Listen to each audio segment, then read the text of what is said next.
Hello, my name is Brandon Maldonado, and attached you should have a PowerPoint file so you can click through this with me.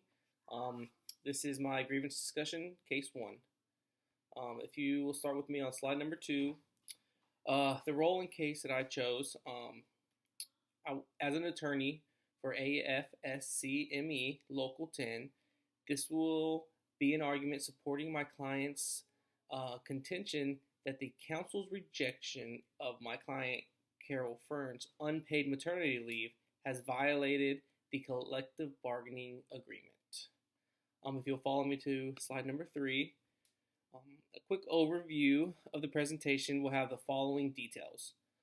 Identifying the selected role and case, descriptions of the overall case, content, and main points, description of my position on the issue and why, specific nature of the question, research that supports the decision, and if successful in gaining the outcome I seek, there is a plan of action related to my position. If you will follow me to slide four, this is a description of the overall case content and the main points. Carol Fern has been employed for 18 years as a tax clerk position at Bainbridge Borough. Her and her husband have wanted to adopt a child and were notified on April 22nd a baby would be available within the next 3 days. However, due to April being tax season and the short notice, she decided to delay the adoption until May 2nd. April 27th, Fern requested 2 weeks paid vacation from May 2nd through the 17th, and the request was granted.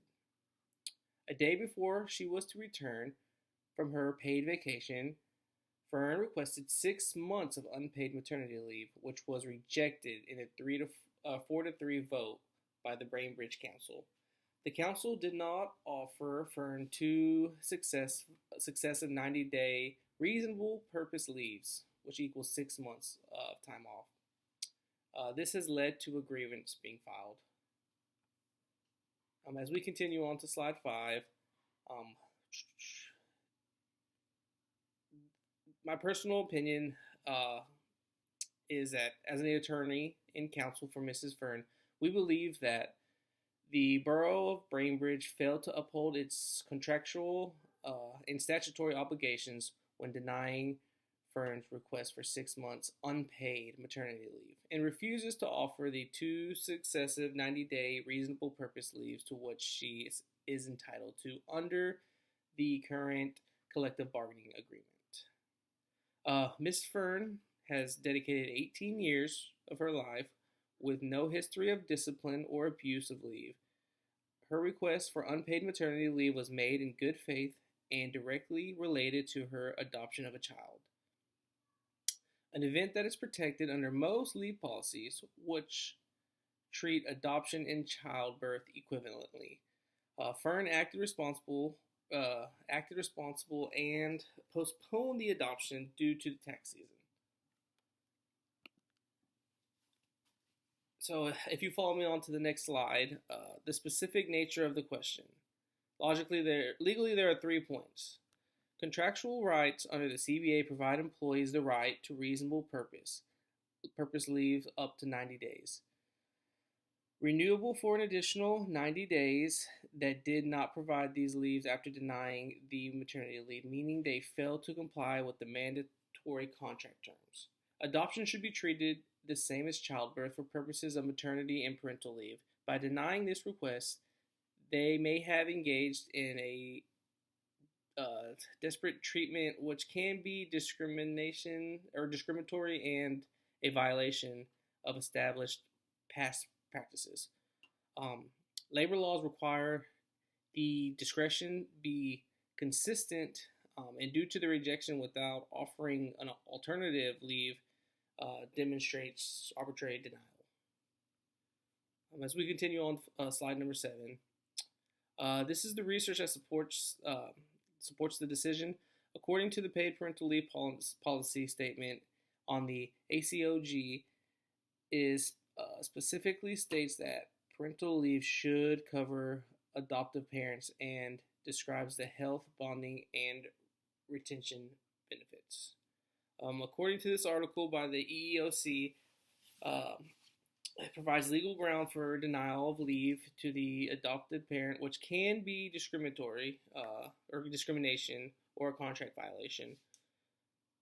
According to the article by Palacios, adoptive parents, in the 5-year study shows that they have employment and financial adjustments which show that having leave is important to transition. According to DeValor and Zolfi, adoptive parents take leave at the same rate as biological parents, which shows their same need for bonding time. And according to the article by Margolis, Rachel, and Ruslikla, parental leave increases job retention that protects long-term employment relationships, which provide an 18-year employment in this case. So, if you follow me on to the next slide, we kind of have a plan of some actions that we think we could take.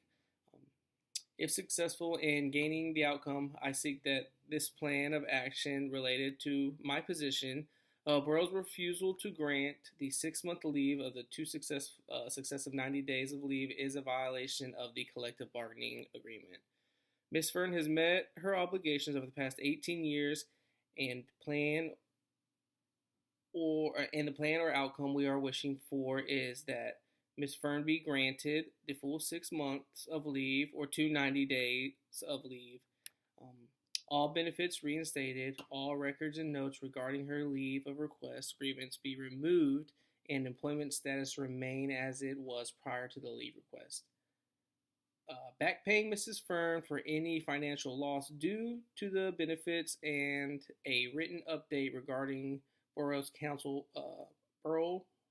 Council's policy on adoption-related maternity leaves.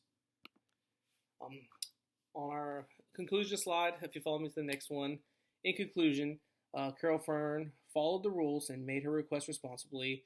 The borough violated the contract by denying the leave and not offering the 2 90-day leaves. The decision was unfair, inconsistent, and did not treat adoption the same as childbirth. Fern's grievances should be upheld. Winning this case protects her right and makes sure the borough follows the contract that they agreed on. Any questions? Thank you.